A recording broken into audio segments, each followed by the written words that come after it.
मसीह यस्सु के कदूस और अजीम नाम में आप सबकी सलामती हो। ZYG TV believe to redeem की जानिब से एक दफ़ा फिर आपको खुशामदीद कहता हूँ। आपके तमाम प्यार के लिए, तमाम मोहब्बत के लिए दिल की गहराइयों से शुक्रगुजार हूँ और खुदावंद के हुजूर आपके लिए दुआगो हैं कि खुदावंद आप सबको और ज़्यादा अपनी बरकत से माला माल करे। आइए हम अपने सरों को खुदावंद के हुजूर झुकाते हैं, दुआ करेंगे और फिर खुदावंद के पाक कलाम की जानिब बढ़ेंगे। मेरे जिंदा जलाली आसमानी बाप, खुदावंद शुक्रगुजार हैं आपकी दी हुई तमाम नेमतों, बरकतों, बख्शिशों के लिए, जिंदगी, सेहत, सलामती और तंदुरुस्ती के लिए। खुदावंद पाक खुदा इन लम्हात के लिए कि हम आपके पाक कलाम को आपके लोगों के साथ शेयर करने को है। खुदावंद मिन्नत करते हैं कि खुदावंद आज के पाक कलाम के वसीला से हम सबको बड़ी बरकत मिले और खुदावंद जितनी जाने इस पाक कलाम को सुनती हैं, खुदावंद खुदा मैं मिन्नत करता हूँ कि उनको और उनके घरानों को आप बहुत बरकत दीजिए। और ऐ खुदावंद पाक खुदा मैं मिन्नत करता हूँ कि खुदावंद हमारी जिंदगियों से आपके नाम को इज्जत और जलाल मिले। खुदावंद आसमानी बाप, मैं अपने आप को आपके पाक रूह के ताबे करता हूँ। मेरे दिल का, दिमाग का, जुबान का जिम्मा लीजिए और ऐ खुदावंद हम सबों को बड़ी बरकत दीजिए। मेरी इस दुआ को सुनिए, कबूल कीजिए। मांगते पा लेते हैं मसीह यस्सु के नाम से, आमीन। मेरे अजीजों, आज का पाक कलाम जो है उसकी जो आयात हैं वो मैं आपके सामने पढ़ता हूं। याकूब का आम खत पहला बाब और उसकी दूसरी आयत से लेकर चौथी आयत तक खुदावंद के पाक कलाम में यूं मरकूम है, ऐ मेरे भाइयों, जब तुम तरह तरह की आजमाइशों में पड़ो तो इसको ये जानकर कमाल खुशी की बात समझना कि तुम्हारे ईमान की आजमाइश सब्र पैदा करती है और सब्र को अपना काम पूरा करने दो ताकि तुम पूरे और कामिल हो जाओ और तुम में किसी बात की कमी ना रहे। खुदा उनके पाक कलाम के पढ़े और सुने जाने पर उसकी बड़ी बरकत हो, आमीन। मेरे अजीजों, मुकद्दस याकूब का ये खत जो है ये आम खत कहलाया इसलिए क्योंकि ये उन 12 कबीलों के लिए था जो जा वजा मुख्तलिफ मकामों पर उस वक्त रह रहे थे। यानी याकूब ने किसी खास इलाके के लोगों को या किसी खास कलीसिया को ही एड्रेस नहीं किया, बल्कि ये एड्रेस जो था वो सबके लिए था। और याकूब जो है खुदावंद यीशु मसीह के मुर्दों में से जी उठने के बाद मसीह पर ईमान लाया और फिर वो शागिर्दों में उसने शमूलियत इख्तियार की और जब तक वो रहा वो बड़े बड़े ओहदों पर तंजीमी लिहाज से और बशारती लिहाज से वो काम करता रहा। और याकूब का ये खत जो है ये रोजमर्रा की आम जिंदगी के हवाले से है। इसमें गाइडेंस दी गई है, इसमें जिंदगी के तमाम मौज़ूआत को सामने रखा गया है और मसीह की तालीम की रोशनी में उसने लोगों को बताया, जैसा कि आजमाइश, दौलत, गुर्बत, अच्छा और नेक चाल चलन, तासुब, ईमान, अमल, बोलचाल यानी कि जुबान, दुनिया से दोस्ती, ऐबजोई, परहेजगारी, शेही के खिलाफ तंबीह, दौलतमंदों को उसने तंबीह की और फिर सब्र और दुआ के मुताल्लिक बयान करते हुए इस खत को इख्तिताम तक पहुंचाया। मेरे अजीजों, आज का मजमून जो है वो भी यही है कि आजमाइश में से किस तरह से निकलना है। आजमाइश यानी आजमाया जाना, जांचा जाना, परखा जाना, ये इन बातों को आजमाइश कहा जाता है। आजमाइश कारोबारी तौर पर होती है, आजमाइश रूहानी तौर पर होती है, आजमाइश खानदानी तौर पर होती है,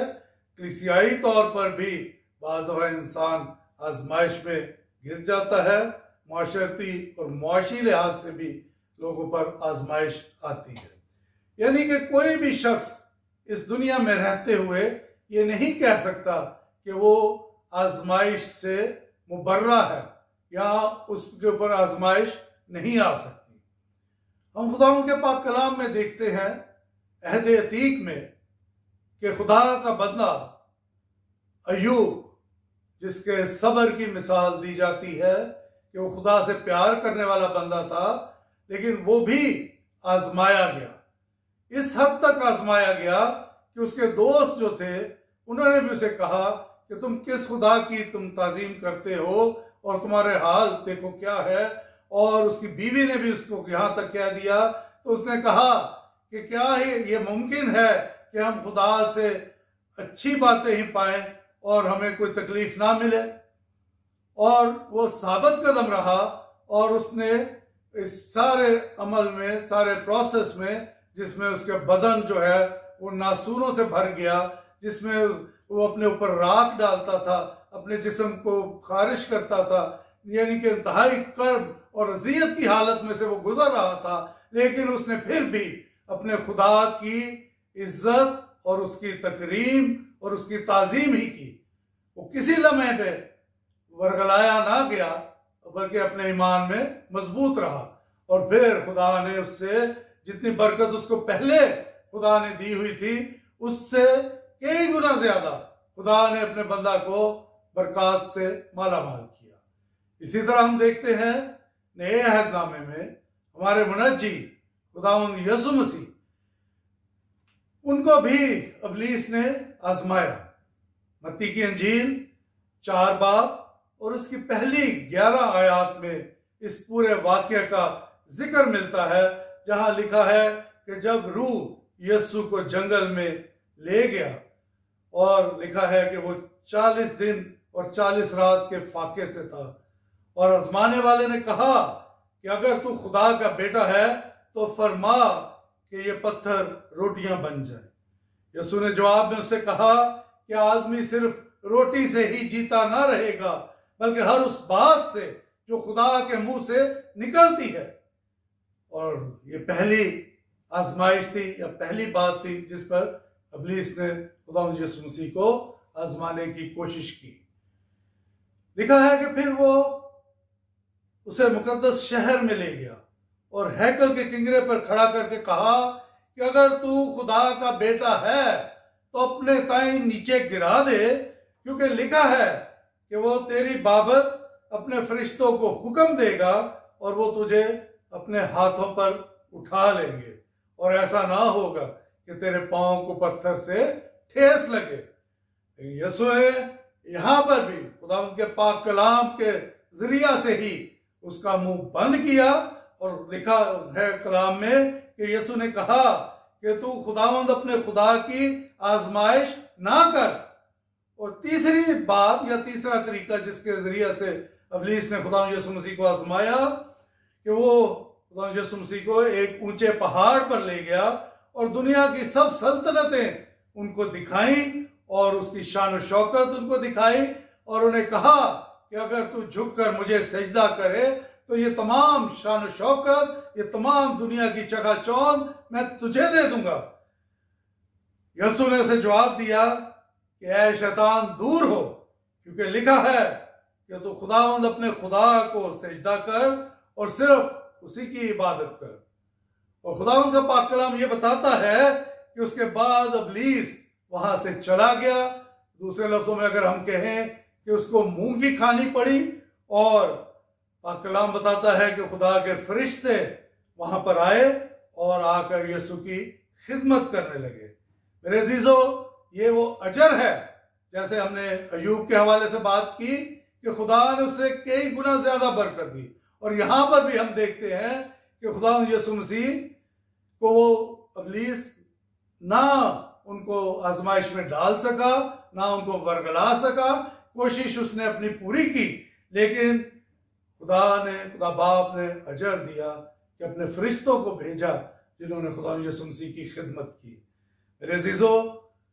आज कोई भी शख्स जो साबित कदम रहता है जो ईमान पर मजबूत रहता है, जो अपनी निगाहें अपने मुनज्जी की तरफ लगाए रखता है, जो सब्र को पूरा काम करने देता है, जो अपनी निगाहें अपने खुदा की तरफ लगाए रखता है, किसी और माबूद की तरफ नहीं जाता, किसी और कोई उसकी तरफ नहीं जाता जिसमें उसको दुनियावी तौर पे कोई फायदा हो, लेकिन सिर्फ और सिर्फ खुदा की तरफ निगाहें रखता है, किसी पीर फकीर की तरफ नहीं जाता, किसी जादू टूना करने वाले की तरफ नहीं जाता, तो खुदा अपने लोगों को फिर सरफराज करता है, खुदा अपने लोगों को उन आजमाइशों में से निकालता है और फिर खुदा अपने लोगों को उसका कई गुना ज्यादा अजर भी देता है। मेरे अजीजों, हम देखते हैं खुदा उनके पाक कलाम में कि खुदा के जो ममसूह हैं, खुदा के जो लोग हैं, वो अपने आप को खुदा के हुजूर पेश करते थे, जैसा कि ज़बूर 26 और उसकी दूसरी आयत में खुदा का बंदा दाऊद कहता है, ऐ खुदावन मुझे जांच और आजमा, मेरे दिल और दिमाग को परख। यहां पर एक बहुत बड़ी बात है कि एक खुदा का बंदा जिसे खुदा ने इतना सरफराज किया, वो अपने आप को खुदा के सामने एहतसाब के लिए, अपने आप को खुदा के सामने अपने आप को जांचने के लिए, परखने के लिए, आजमाने के लिए पेश करता है कि ऐ खुदा तू मुझे जांच और आजमा। और ज़बूर 66 और उसकी 10वीं आयत में लिखा है, क्योंकि ऐ खुदा तूने हमें आजमा लिया है, तूने हमें ऐसा ताया जैसे चांदी ताई जाती है। मेरे अजीजों, यहां पर आजमाए जाने का जो प्रोसेस है, जो तरीकाकार है, उसको एग्जाम्पल दी गई है जैसे चांदी ताई जाती है। चांदी या सोना जब उसे ताया जाता है, जब उसे आग की भट्टी में डाला जाता है, उसको कठाली में डालकर आग की भट्टी में डाला जाता है, इसलिए कि उसके अंदर से जो भी कसाफतें हैं, उसके अंदर से जो भी मिलावट है, उसके अंदर जो भी नापाकी है, वो सारी की सारी वो निकल जाए, उससे अलहदा हो जाए, वो आग की तपश से वो जल जाए और खालिस चांदी या खालिस सोना जो है वो आखिर में मिल जाता है। तो कहने का ये मकसद है, इस आयत को बयान करना, इस आयत की तशरीह ये है कि जो प्योरिफिकेशन का अमल है वो बगैर, आप ये कह लें कि कुर्बानी और बगैर तकलीफ के बहुत कम नजर आता है। हम ये नहीं कह सकते कि प्योरिफिकेशन का अमल बड़े ही आराम के साथ और बड़े सुकून के एक प्रोसेस में से गुजर कर कोई भी चीज प्योरीफाई हो सकती है। तो यहां पर इंसान को ये अपने दिल में रखना चाहिए, सोचना चाहिए कि ये प्योरिफिकेशन का अमल जो है ये स्ट्रॉन्ग अमल है, ये एक सख्त अमल है, जिसमें से गुजर कर जो सोना है तो वो कुंदन बन जाता है, चांदी जो है वो साफ हो जाती है। मेरे अजीजों, रोमियो 8 बाब और उसकी 28 और 29 आयत में लिखा है, और हम सब जानते हैं इस आयत को, लिखा है कि सब चीजें मिलकर खुदा से मोहब्बत रखने वालों के लिए भलाई पैदा करती है।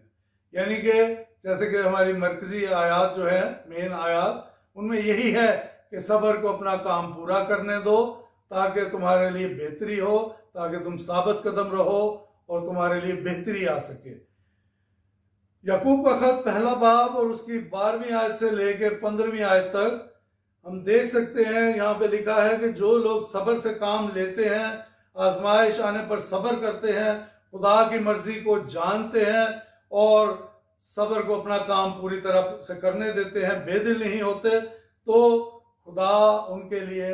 बहुत सारी ब्लेसिंग्स देता है, खुदा उनके लिए बहुत सारी बरकत देता है। आयत नंबर 14 यानी बाब 1 बाब, याकूब का खत 1 बाब, उसकी 14वीं आयत में ये रीजन भी बताया गया कि इंसान किस तरह से आजमाइश में पड़ता है। लिखा है, हाँ, हर शख्स अपनी ही ख्वाहिशों में खींचकर और फंस कर आजमाया जाता है,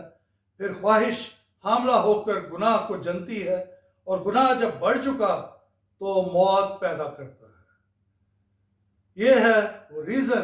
कि जब इंसान अपनी ख्वाहिशात को इस हद तक बढ़ा लेता है कि वो गुनाह का मुर्तकिब होता है, वो गुनाह करता है उन आजमाइशों को पूरा करने के लिए, उन ख्वाहिशों को पूरा करने के लिए, तो फिर वो आजमाइशों में फंस जाता है। ख्वाहिशात को कंट्रोल करना चाहिए, अपनी हैसियत और अपनी इस्तात को मलूज़ खातर रखना चाहिए, उससे बढ़ना नहीं चाहिए, और अपनी ख्वाहिशात को पूरा करने के लिए नाजायज़ जो सोर्सेज हैं उनको इस्तेमाल नहीं करना चाहिए, क्योंकि जब नाजायज़ सोर्सेज इस्तेमाल होंगी तो वो जो ख्वाहिशात हैं, वो ख्वाहिशात जो हैं वो बढ़कर वो गुनाह का सबब बनती हैं, और गुनाह जब बढ़ जाता है तो लिखा है कि वो ख्वाहिश हामला होकर गुनाह को जनती है, और गुनाह जब बढ़ चुका तो मौत पैदा करता है। पहला कुरिन्थियों 10 बाब और उसकी 13वीं आयत में लिखा है, तुम किसी ऐसी आजमाइश में नहीं पड़े जो इंसान की बर्दाश्त से बाहर हो, और खुदा सच्चा है, वो तुमको तुम्हारी ताकत से ज्यादा आजमाइश में ना पड़ने देगा, बल्कि आजमाइश के साथ निकलने की राह भी पैदा करेगा ताकि तुम बर्दाश्त कर सको। यहाँ पर ये वाज़ेह तौर पर बताया है कि ऐसी आजमाइश कोई भी नहीं आती जो इंसान की बर्दाश्त से बाहर हो, और खुदा इस आजमाइश से निकलने की राह पैदा करता है और बंदे को बर्दाश्त बख्शता है ताकि वो इस आजमाइश से निकले और कामलियत की तरफ बढ़ सके। आजमाइश से निकलने का और बचने का फार्मूला ये ना तो कोई दुनिया के साइंसदान दरियाफ्त कर सकता है, ना कोई इस बात को ईजाद कर सकता है कि किस तरीके से कोई ऐसा फार्मूला हो जिसके ज़रिए से आजमाइश से बचा जा सके, क्योंकि आजमाइश या मुसीबत के आने का कोई वक्त नहीं, ना वो बता कर आती है। लेकिन हमारे मुनज्जी खुदावंद यीशु मसीह ने लूका की अंजील 22वां बाब और उसकी 40वीं आयत में इसका जो इससे बचत का, इससे बचाव का जो तरीका है वो उन्होंने बयान कर दिया, बता दिया। ये जैतून के पहाड़ का जिक्र है, जब खुदावंद यीशु मसीह दुआ के लिए जा रहे थे वहां पर वो रुके, और लिखा है कि उस जगह पहुंचकर उसने उनसे कहा दुआ करो ताकि आजमाइश में ना पड़ो। यानी कि सबसे बड़ा हथियार जो आजमाइश से बचने का है, सबसे बड़ा हथियार जिसके जरिए से हम आजमाइश पर काबू पा सकते हैं, ऐसा ही जो बात जो हमें साबित कदम रख सकती है, ऐसी चीज जो हमें कामल कर सकती है, जो हमें पूरा कर सकती है, जो हमें मुकम्मल कर सकती है। और जैसा कि हमने हमारी मरकजी आयत उसमें लिखा है कि तुम में किसी बात की कमी ना रहे, ऐसे करैक्टर, ऐसा बिल्टअप हो जिसमें किसी बात की कमी ना रहे, और सब्र को अपना पूरे तौर पर काम करने दो। तो सब के लिए खुदा यीशु मसीह ने बता दिया कि दुआ में लगे रहो ताकि आजमाइश में ना पड़ो। और हम देखते हैं कि दुआए रुबानी जो दुआ खुदा यीशु मसीह ने सिखाई, शागिर्दों के सामने बयान की, उसमें भी यही दुआ की गई, बताया गया कि अपने खुदा से ये दुआ मांगते रहें कि खुदावंद हमें आजमाइश में ना पड़ने दे, हमें महफूज रख, हमें बचा के रख, हमें अपने साया के नीचे रख। तो ये मेरे अज़ीज़ों वो जरिया है, वो तरीका है जिसकी बदौलत हम आजमाइश पर हावी हो सकते हैं, आजमाइश पर काबू पा सकते हैं, आजमाइश में हम बेदिल नहीं हो सकते, जिसके जरिया से हम गैर माबूदों की तरफ जाने से बच सकते हैं, जिसके वसीला से हम अपने मुनज्जी की तरफ, अपने यस्सु की तरफ निगाहें लगाने से हम इन तमाम आजमाइशों पे हम पूरा उतर सकते हैं। क्योंकि कलाम में लिखा है कि